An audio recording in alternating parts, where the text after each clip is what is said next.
just excited for another week, another game. Obviously, being at home for our team is a plus right now, and excited to see what we can become. I'm fortunate that this isn't my first rodeo, and I haven't had a lot of teams that defensively have had the numbers that this team has had through 3 games, if you include the exhibition. So what does that mean? I got no idea. But, they for this early in the year, I think we're a lot further ahead than I thought we'd be, defensively, that is.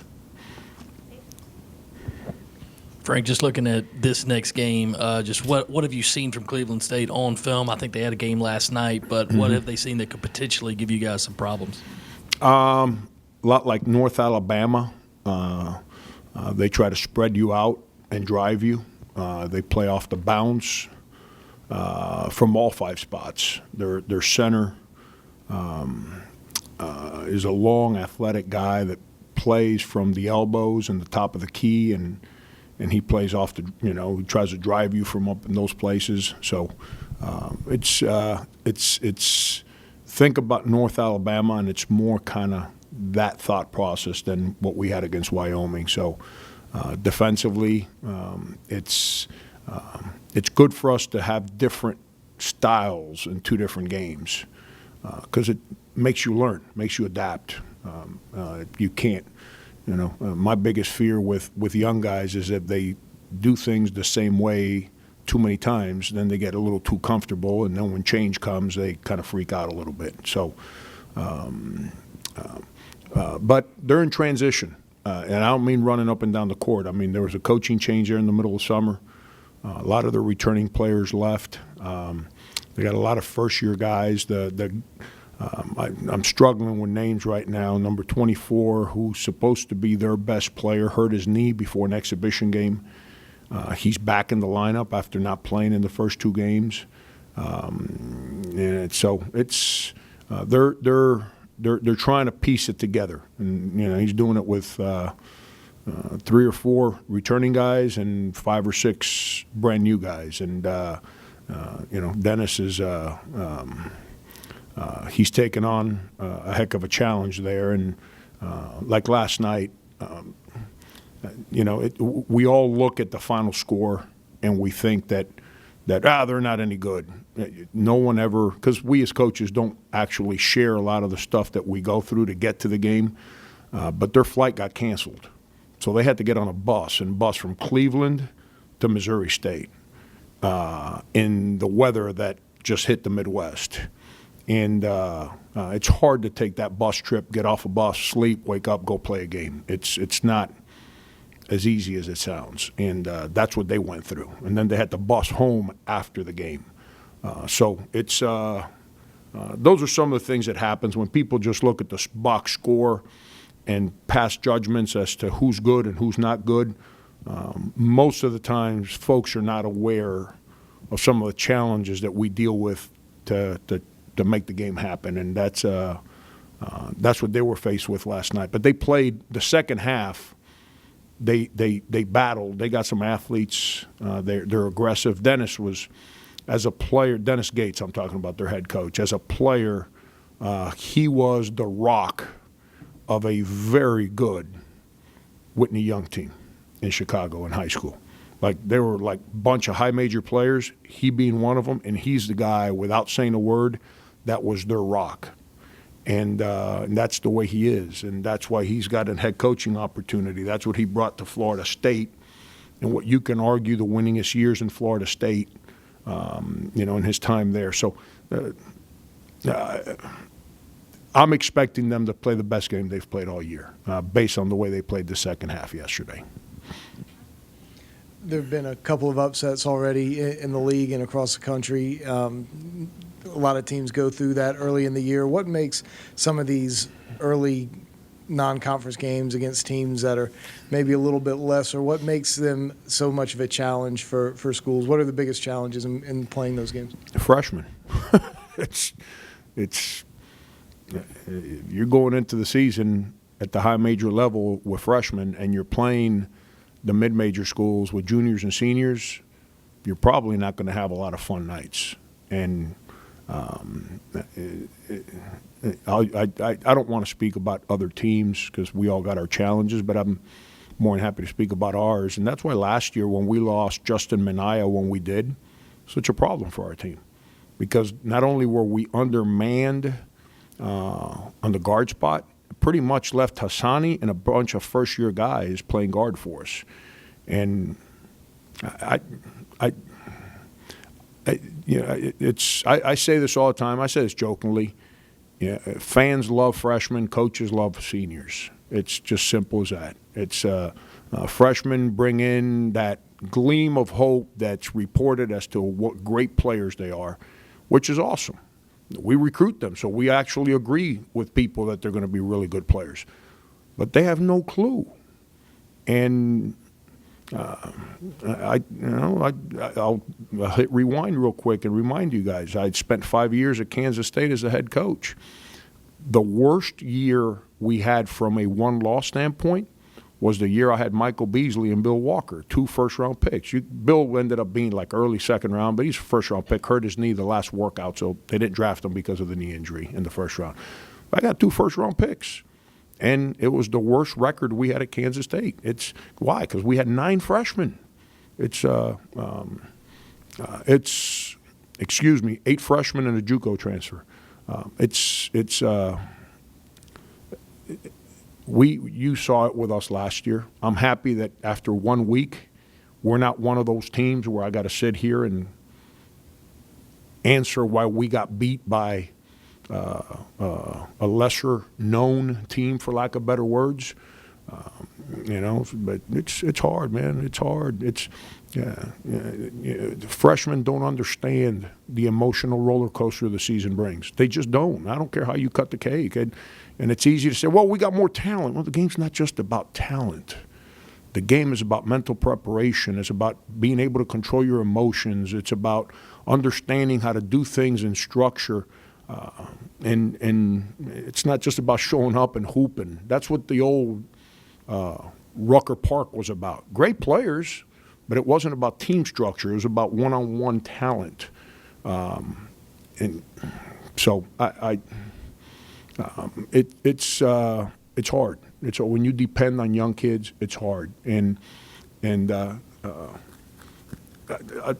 looked at the box score. I didn't see the game, but based on the way I saw the stats first half to second half, Tennessee, they're down 9, I believe, at halftime yesterday. What happened in the second half? Lamonte Turner had a goose egg at halftime. Jordan Bowden had 7. You see their final numbers? One had 27, the other one had 17. What? The 2 senior guys on their team. And that's who took over that game. That's, it wasn't some highly touted freshman that scored 30. It's the 2 seniors that made the difference in the second half. It's hard. As you can see, I'm real wordy right now. I've been looking at a computer for 24 hours. But that's the biggest challenge is when you're relying on young guys, freshmen.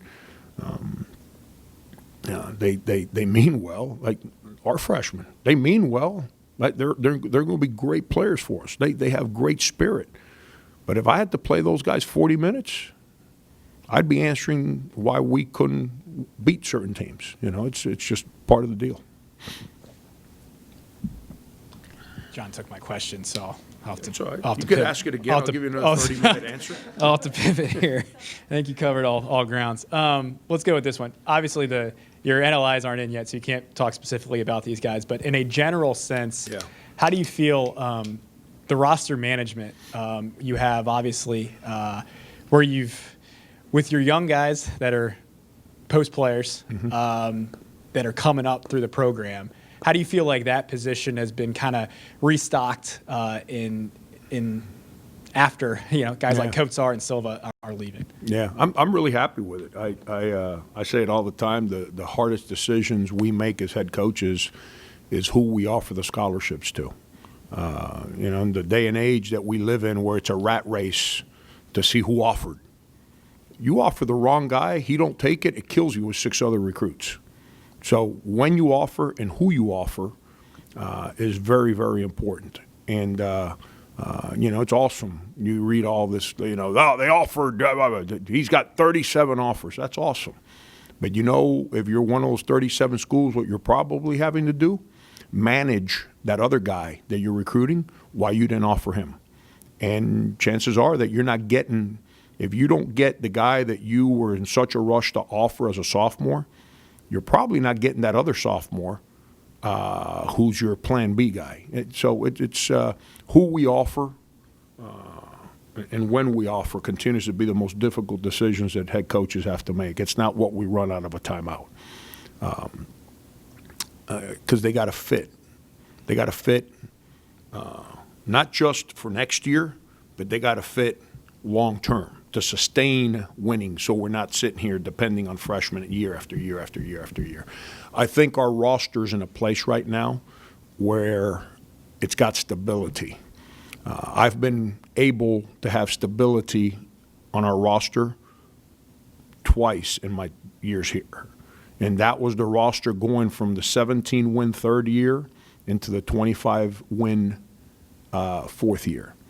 And then we had that situation at the end of the year where I had some turnover. The good thing we had is the core of the guys that played were back.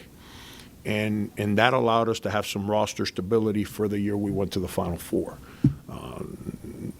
Then after that year, we once again had to kind of scramble a little bit. And it's unfortunate, but 900 transfers in the transfer portal. Can I put my name on the transfer portal? Just for S and giggles. You know what I'm talking about? Just, why not? But with all these things that are out there, we're having to manage these things. Does that make sense what I'm saying? And I feel last year, I'm not going to get in details, but we had 2 guys transfer in the spring that my conversations with them after the season did not include them transferring, but they did. And now I've got to go figure that one out. But I think our roster's in a place right now where there's stability, and I'm happy with the class breakdown. I'm happy with the number of point guards and, the way we play. That's another, the way we play. You got to have multiple players at the bigs and multiple players at the point guard. And you got to have interchangeable wings. I think we got that again. And, but like I tell you guys now, we got to get through the season, and come springtime, I'm going to ask the magical question to every single guy, like, you staying or you leaving? And I hope that they all say they're staying because I'm enjoying coaching these guys. Frank, early on you said that this team is farther along than you expected. And especially when you look at the young guys, how much of it is because of their athletic ability or their basketball IQ? Yeah, defensively, we're further ahead than I thought we'd be. 2 parts to that why I'm kind of in my head, what's making me be at peace with it is, number one, Coach R doesn't like impress you with stats, but he's a stabilizer defensively because he can do so many different things defensively. So that's number one. Number 2, all our guards are young, but they all practiced last year. Other than TJ, who was out for the year, Jermaine practiced, and obviously AJ practiced, and Keyshawn practiced, and there was Justin. He practiced the second half of last year, but obviously played a lot as a freshman. So there's an element of experience at the guard spot. Our guards are long, so I've always spoken about length on the perimeter being a heck of a lot more important than length at the rim. The thing that's given us a chance right now is Frank has taken a step forward. So he's better defensively than I thought he'd be this early in the year. And then the 2 freshmen that are playing a lot, Wildens and Jalen, are absolutely lost, but they make up for it with the aggression that they play with. They can go block a shot. They can go get a rebound. They get beat on a cut, but they have the athleticism to recover. Jalen has basketball instincts. Not saying Wildens does not, but Jalen is a lot further ahead from like, oh, I'm getting beat. Let me get back to this place. So that length on the perimeter allows us to kind of stabilize things in front of us. And then those Frank's improvement and the two freshmen and Kay actually practiced. Kay is Makaya. He actually practiced really well yesterday. He's going to help us. He just has to get used to the speed that we play with. So I'm happy with what we got right now. Curious to see us continue to. We're not there, not even close to where we need to be, but for this early in the year, for us to be so productive defensively is really, really encouraging to me. I guess you talked after Sunday's game about needing to get better and more transition opportunities. Yeah. How do you go about doing that? Is that something that's just going to come with chemistry, or I guess what are the coaching points to try to make sure that they're getting better transition looks? Yeah, I'm not a big steals guy. I don't believe in going for steals. I think that breaks your defense down. Now, if you're into trapping and all that stuff, I get it. It goes hand in hand. I'm not into all that stuff. So I'm not a big steals guy. We have to do a better job, which we did the second half of North Alabama, and I thought we did a pretty good job of this against Wyoming. Better job when we forced the other team to take a rushed shot to get in a clean defensive rebound so we can get out and go. We got to be better at converting those get out and go moments. I haven't been concerned, but I haven't been really pleased with getting out. We've seen flashes of it, but we've got to find more consistency in it and the ability to get out and go when we get some of these rebounds. And I think that'll come, with Jair and TJ running as much point as they do, just getting their feet wet with actual games and how we do things. AJ, when he's at the point, is 100 miles per hour. So it's I think those are things that will come, but that's the biggest thing right now is defensively, don't gamble. We're not trying to steal the ball.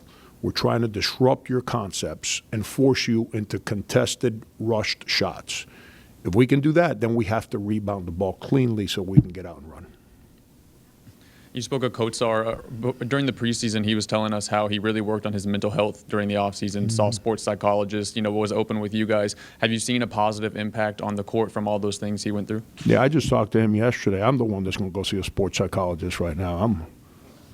I'm more confused than I've ever been on that one. But he had – I told you guys, I don't say stuff just – I would hope you guys know by now, I don't just say stuff to make it sound right.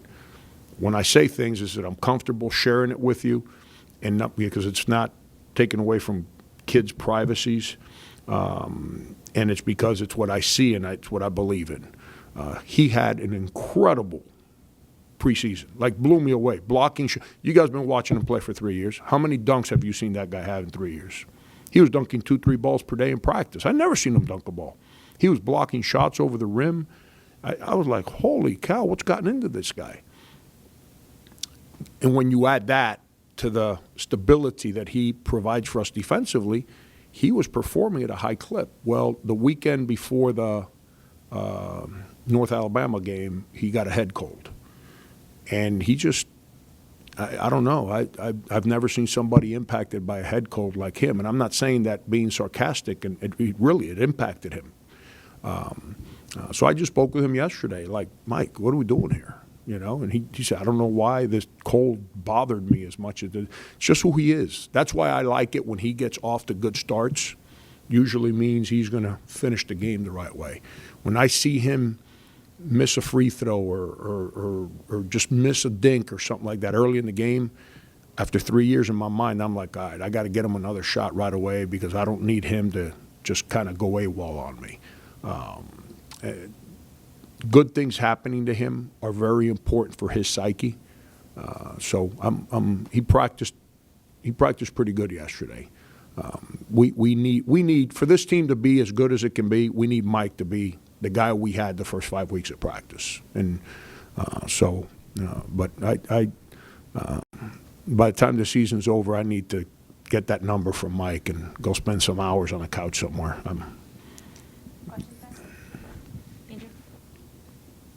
You mentioned being vanilla offensively in the first couple of games. Is that?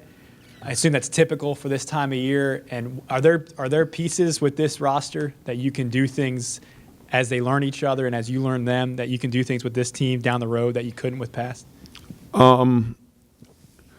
I think the biggest mistake we as coaches make, the biggest mistake I make as a fan is thinking that more plays equals more production. And when you're coaching, it's the complete opposite. Simplicity equals more production. It's not more complication. The more complicated you make things, the more guys get paralyzed because they have so much more in their head. The simpler things are, the clearer they are, the more aggressive, the faster athletes play. So simplicity, anytime I feel like our team's getting bogged down, I immediately go back to the basics of who we are in practice to get us back offensively and defensively to our fundamentals, to make sure we play through those.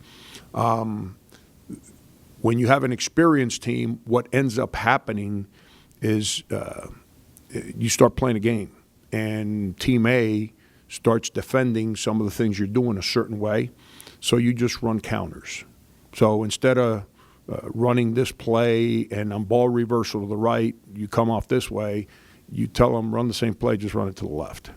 Or you invert the players that you're running the action for because people want to have certain matchups for certain players. And that's the kind of thing that, like we did something, and we actually did it really good last game. We the way they were defending some of our pin down screens in a timeout, I made an adjustment. I did it on purpose. The game had already been decided from a score standpoint, but I did it on purpose just to see, are these guys going to listen so I can make adjustments during timeouts or critical moments.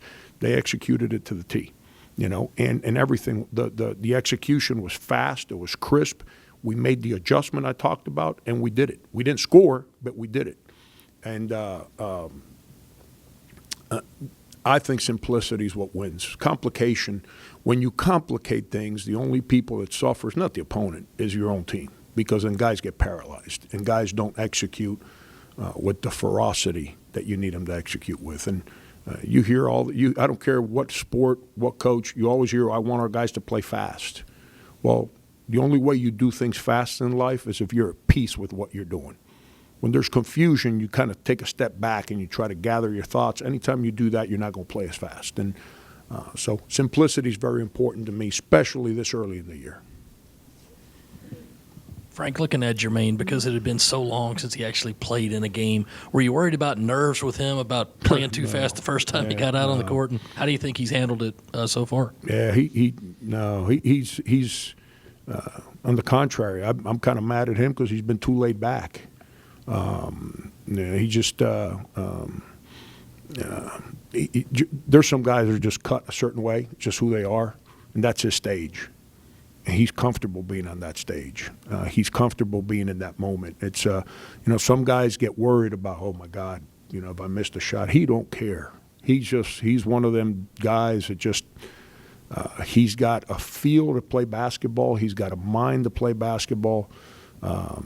He's not scared of the opponent. Not scared. That's not the good word. He's not intimidated by an opponent or the moment. Now he's got to get better. His shot's a little, for a guy that can really shoot it, it's a little inconsistent for me. But he's probably our best passing guard. I mean, his understanding of where guys are at when we're running our offense so he can go make a play, it's pretty impressive. But he's tough. I need him to be more aggressive than what he's been. That's the one place that if you were to ask me to, and I'm not about games, it's for whatever reason he's gone out there and been a little passive. But that, I don't think that's nerves. I just think that's him trying to find his way, because he loves that stage. He loves the moment. He loves the competition. I think he's going to have a heck of. I mean, I'm not saying it. Forgive me, not saying it. I hope he dresses every game this year. How about that? Frankie kind of touched on it after Sunday's game. But are you slowly starting to get a feel for roles on this team right now, starting lineup, and kind of that offensive identity? Yeah. The hard thing with roles is when it includes freshmen, because you just don't know what you're going to get day in and day out. It's too early in the year to have that feel. But with them, I have to find the patience to make them understand, like, when you're out there, this is what you're doing, so they can be at peace with everything. And then I have to find the patience to allow them to grow into the mindset that we need them to have. But I said this the other day, and the more I kind of feel our team and study our team, TJ's our most aggressive on-ball defender against point guards. He's relentless up there, and he's bought into that. Jermaine is our most aggressive defender at getting through screens. It's really hard to screen Jermaine. So those two guys coming in off the bench provide I like guys that come off the bench and provide energy. Like, come in and forget the points and all that stuff. That's awesome. But the guys that come in off the bench, I think you figured out by now I like my teams to play really, really hard. Well, when guys come off the bench, I like for that energy to go up. And Jermaine and TJ, they've done that so far this year coming off the bench. I'm not going to sit here and tell you that I'm completely committed to that right now, but that's what my mind and my feelings are telling me.